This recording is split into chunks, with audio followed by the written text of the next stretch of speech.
दूसरा अध्याय। श्री शौनक जी ने कहा, आप धन्य हैं सूत जी, आप परमार्थ तत्व के ज्ञाता हैं। आपने हम पर कृपा करके हमें यह अद्भुत और दिव्य कथा सुनाई है। भूतल पर इस कथा के समान कल्याण का और कोई साधन नहीं है। आपकी कृपा से यह बात हमने समझ ली है।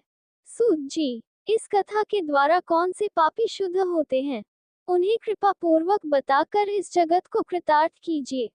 सूत जी बोले, मुने, जो मनुष्य पाप, दुराचार तथा काम, क्रोध, मद, लोभ में निरंतर डूबे रहते हैं, वे भी शिव पुराण पढ़ने अथवा सुनने से शुद्ध हो जाते हैं तथा उनके पापों का पूर्णतया नाश हो जाता है।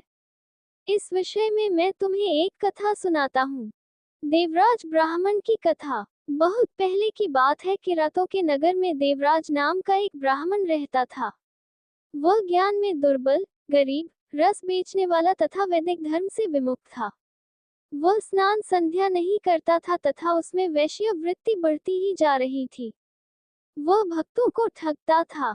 उसने अनेक मनुष्यों को मारकर उन सबका धन हड़प लिया था। उस पापी ने थोड़ा सा भी धन धर्म के काम में नहीं लगाया था। वह वेश्यागामी तथा आचार भ्रष्ट था। एक दिन वह घूमता हुआ देवयोग से प्रतिष्ठानपुर झूस प्रयाग जा पहुंचा। वहां उसने एक शिवालय देखा, जहां बहुत से साधु महात्मा एकत्र हुए थे। देवराज वहीं ठहर गया। वहां रात में उसे ज्वर आ गया और उसे बड़ी पीड़ा होने लगी। वहीं पर एक ब्राह्मण देवता शिव पुराण की कथा सुना रहे थे। ज्वर में पड़ा देवराज भी ब्राह्मण के मुख से शिव कथा को निरंतर सुनता रहता था। 1 मास बाद देवराज ज्वर से पीड़ित अवस्था में चल बसा। यमराज के दूत उसे बांधकर यमपुरी ले गए। तभी वहां शिवलोक से भगवान शिव के पार्षदगण आ गए। वे कर्पूर के समान उज्ज्वल थे।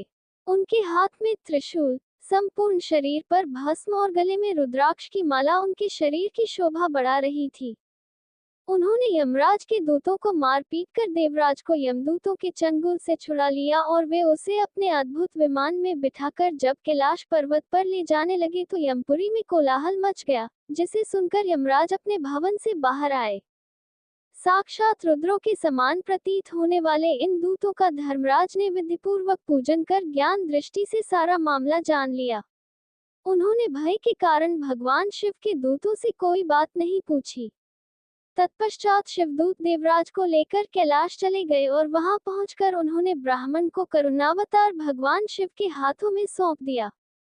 शौनक जी ने कहा, महाभाग सूत जी, आप सर्वज्ञ हैं। आपके कृपा प्रसाद से मैं कृतार्थ हुआ।